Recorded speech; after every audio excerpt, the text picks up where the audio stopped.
Are you dreaming to buy your first home but you feel overwhelmed? Don't worry, I got you covered. So in this video today, I'm going to teach you how to buy your home. And if you're a renter or if you're a person thinking about to buy a home or don't know the home buying process, so stay at the end of this video. You'll get all fully explained the home buying process.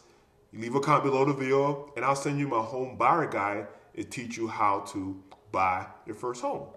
Hey, if you know who I am, my name is Depot Phillips, your real estate agent. It's your first time on my YouTube channel, welcome to my YouTube channel. If you're coming back, thank you for returning my channel. If you're a buyer, seller, investor, have any questions what's going on in the Denver market, leave a comment below. And before you run, please make sure you subscribe to my channel because I'm going to post a weekly video about what's happening in Denver and new construction homes in Denver. Step one is determine your budget. Very important to know your budget because if you're a person who wants to buy a home, you're trying to figure out, all right, this is my first home and I want to buy. Knowing what's going on in the real estate market, home prices are increasing because of inflation and home prices are not getting any cheaper and with higher rates. So you have to know your budget. And what I tell lots of people is that you want to reverse engineer, what can I afford? So for example, if my rent is $2,500 I'm paying and you do your budget, it's maybe you can afford $3,000 a month for your budget. So it's very, very important to determine your budget. All right, how much I could pay for my mortgage, what are your expenses, if you have a car payment, school loans, credit card bills, which everyone has, phone bill, whatever. Determine your budget that's gonna make you comfortable because you don't want to be house poor, buy a home, and you can't afford to make a payment. So it's very important to understand your budget, how much you can afford, and sit down because this is a very, very key factor for you to process your home. When you figure out what your budget is, the next step is all right, you need to get pre-approved. So you need to work with a lender to know what you could qualify for. If you have any questions about lenders or anything that you need a lender, leave a comment below and I'd be glad to send you a list of lenders I work with for you to get your pre-approved. So back to pre-approval process. It's very, very important to know what your pre-approval amount is. And what lenders going to do, they're going to see your employment history, or mostly the last 2 years, or your tax statements to see what the money you brought in, what you qualify for. So when they get all the information, your assets, your savings, your 401ks, whatever you have, they're going to come up with a pre-approval letter and let you know what you're pre-approved for. So when they figure out all the details in terms of everything, and you get your pre-approval letter, then you can know what your budget is and what you could buy a home. But also too, when you get the pre-approval letter, let's say for example, your pre-approval letter was $700,000. You don't have to spend up to $700,000 to purchase a home. That's your max. You could find a home that you love and it could cost you $600,000. So at the end of the day, you just want to know what your budget is. You want to work with a lender, see how much you get qualified for so you could go out and search for a home. So when you figure out your budget, you already work with the lender already gave you a pre-approval letter. The next step is that you want to hire a realtor or a real estate agent. So you will talk to a bunch of real estate agents to see what they could do to help you purchase your next home. And interview probably about 2 or 3 of one, see which one works with you. You don't have to work with the first agent that comes along. Usually everyone that you know, their brother, their sister, their aunt, uncle who's a realtor that can help you, or you might know some other Joe Schmo who can help you, who could be a real estate agent who can help you in this home buying process. So you want to work with a real estate agent. It's very important because you don't want to do this by yourself because there are things that you don't understand in the whole contracts or the laws or closing dates, whatever. Because doing this alone could hinder you, could hurt you. So it's very, very important for you to hire a realtor so you could don't worry about all these headaches because doing this alone it's a lot of work and you have to be very knowledgeable. So after you hire a real estate agent, you want to come with a wish list. If you're buying a home by yourself, wish list, or you and your partner, you want to come with a wish list. You want your needs. What I usually tell most of the clients I work with is pick 10 things that you think that you want on your wish list. Because every home that you look might not have all 10 things. And I always tell people who I work with, if it has about 60 or 70%, 6 or 7 things out of the 10, that's a window. The only way for a home to be perfect is that you build your home and you put every little spick and detail that you want in your home. So it's very, very important to have a wish list. For example, how many bedrooms, square footage, schools, you want to be by a park. Do you want to be in the city? You want to be out in the country? You want hardwood floors? You want open kitchen layout? Like, come with the wish list, come with everything you can think of, and write everything down. Then when you write a bunch of things, you're like, all right, let's say you had 20, 30 things in your wish list, which is a lot. And what's going to happen is I'm going to tell you, pick your best 10. Pick your best 10 things that you can't live and die buying a home on your wish list. So come with the wish list, and we could go into the next step and help you look for your home. After you made your wish list, now comes the fun part, which I love, your home. So as a real estate agent, when you come with your wish list, you work with a real estate agent.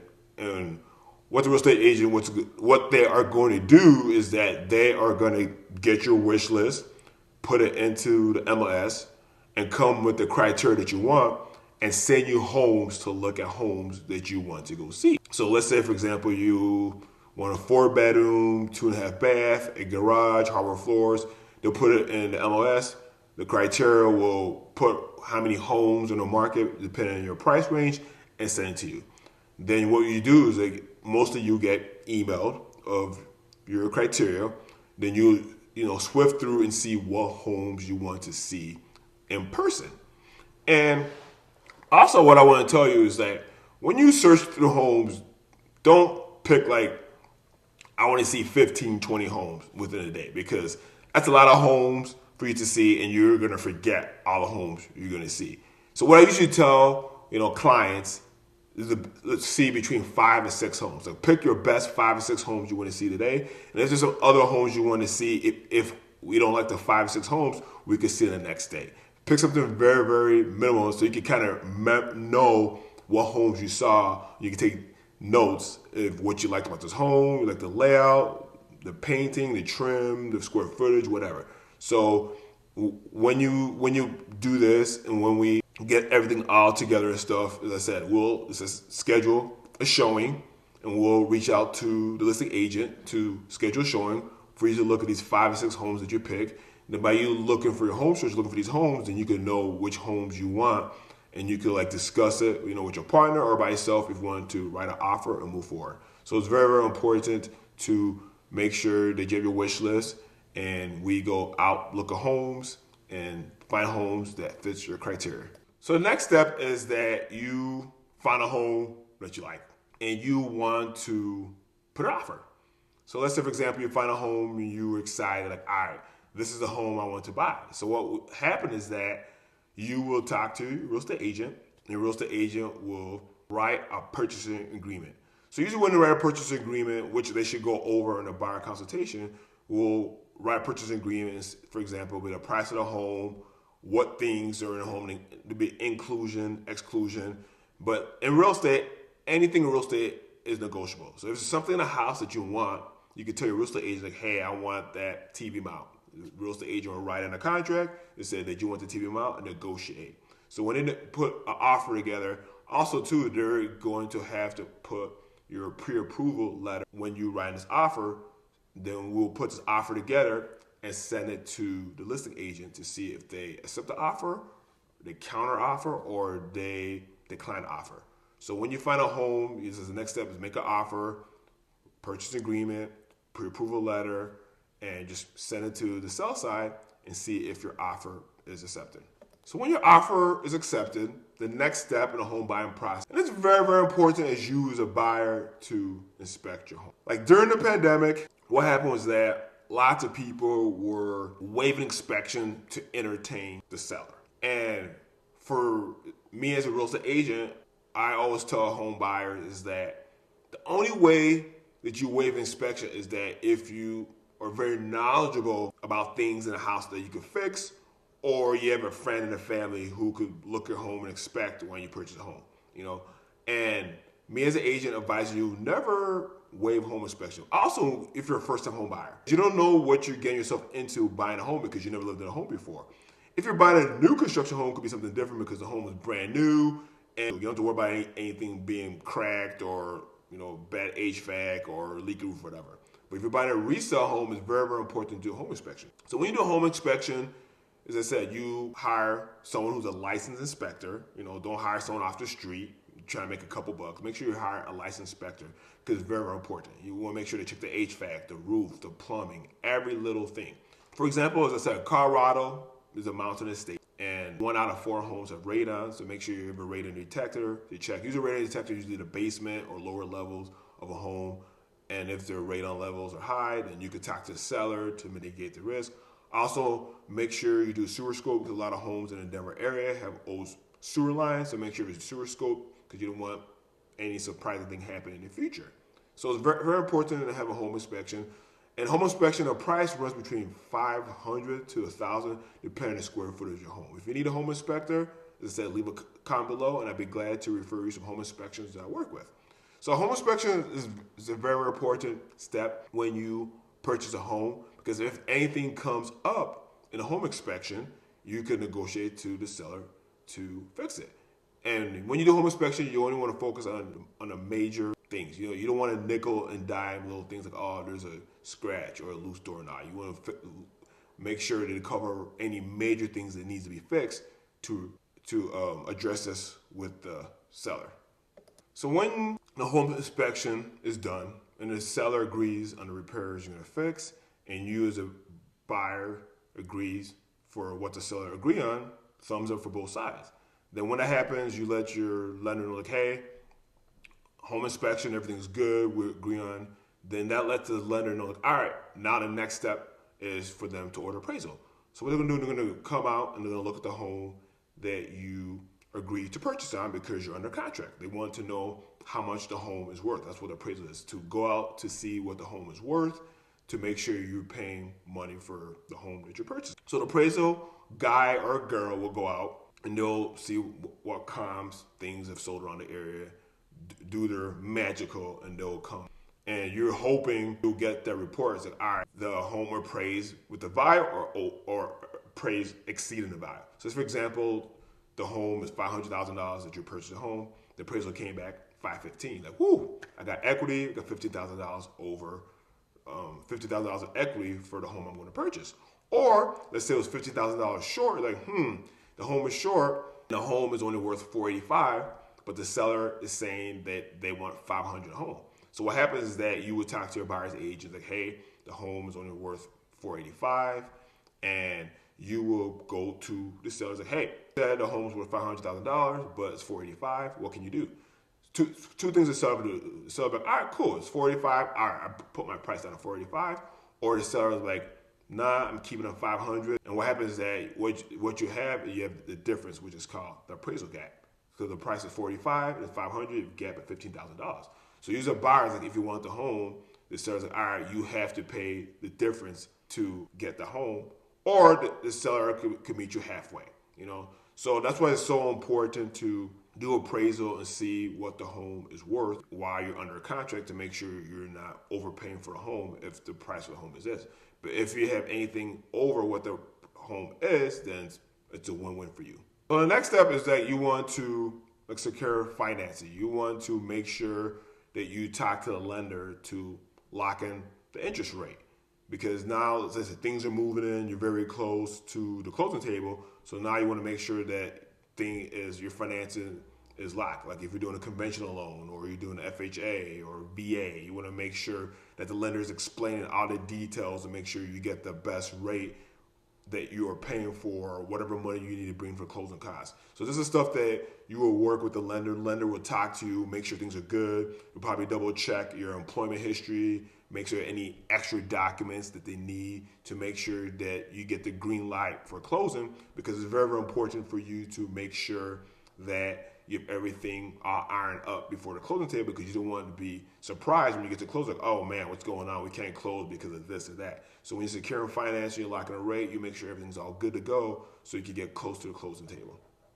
So after you do all the secure financing, the next step is you're about to prepare for closing. You're gonna go over final documents. What the agent's gonna tell you is that you have your do's and your don'ts. Like anything, the idea that you want to purchase.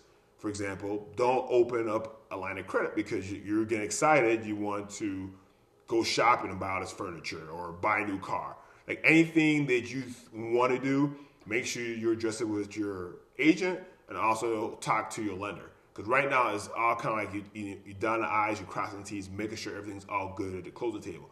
And they're going to tell you, go over closing documents, how much money you might need to close the table. And what they're going to do is they're going to like remind you things that you need to do to make sure that you close on this property. So when the agent goes over all the documents for pre-closing, what you need, your do's, your don'ts, then the next step is final walkthrough. With final walkthrough, they usually do the day before closing, the day of closing, a couple days before closing. So usually final walkthrough, you want to walk through the property and make sure that the seller didn't do anything suspicious or weird to the property since you did the inspection. Or you want to make sure, like double check that the seller said, hey, these are the items I'm fixing. You want to make sure that the seller did. Because anything that's suspicious, whatever, when you go to the closing table, you can let the seller know, like, hey, this wasn't fixed or something happened here or whatever, and you can address it. It's very, very important because if you don't do the final walkthrough and you just come blindsided and go in your home excited, you're like, this is weird. Why is the refrigerator not there? Or why is the washer dryer missing? You know, and because the seller, well, we already closed, I'm just doing it. But usually, final walkthrough, make sure everything's up to code or everything's looking good that you saw when you did the inspection of the home. So next step is closing day. You're like, whoo, I'm closing the property, I'm having a good time. So when you're closing, you're going to a title company. And you have attorney state and non-attorney state. So what attorney state is that you will go to the title company and you will fill out documents, and your attorney, who you paid for, will explain all the closing documents, what you signed. Then you will, non-attorney state, like Colorado, you won't have an attorney.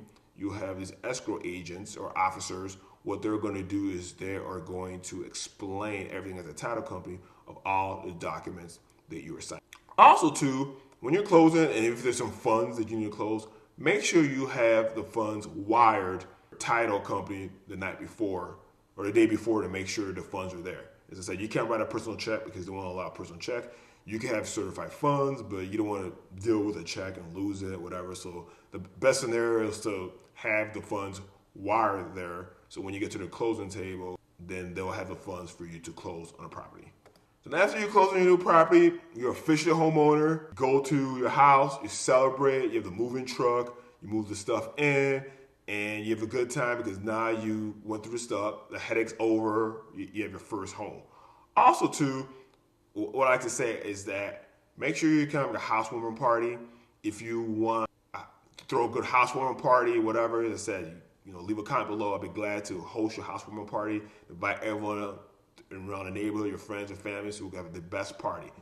So I've talked about how the home buying process works. If you're a person in the market thinking about buying a home like now, in the future, or have any other questions, leave a comment below this video and I'd be glad to assist you. And also too, as I said, for you staying at the end of the video, learning about stuff, I promise you the free home buying guide. Leave your email at the bottom of this video and I can send you the home buying guide. Or if you have any questions outside real estate, vendors, anything, leave a comment below this video. I appreciate you for watching this video.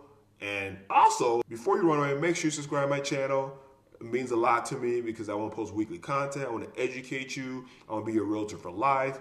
And I want you to just get the best knowledge and education as me as an agent to give to you. Thanks again. See you soon.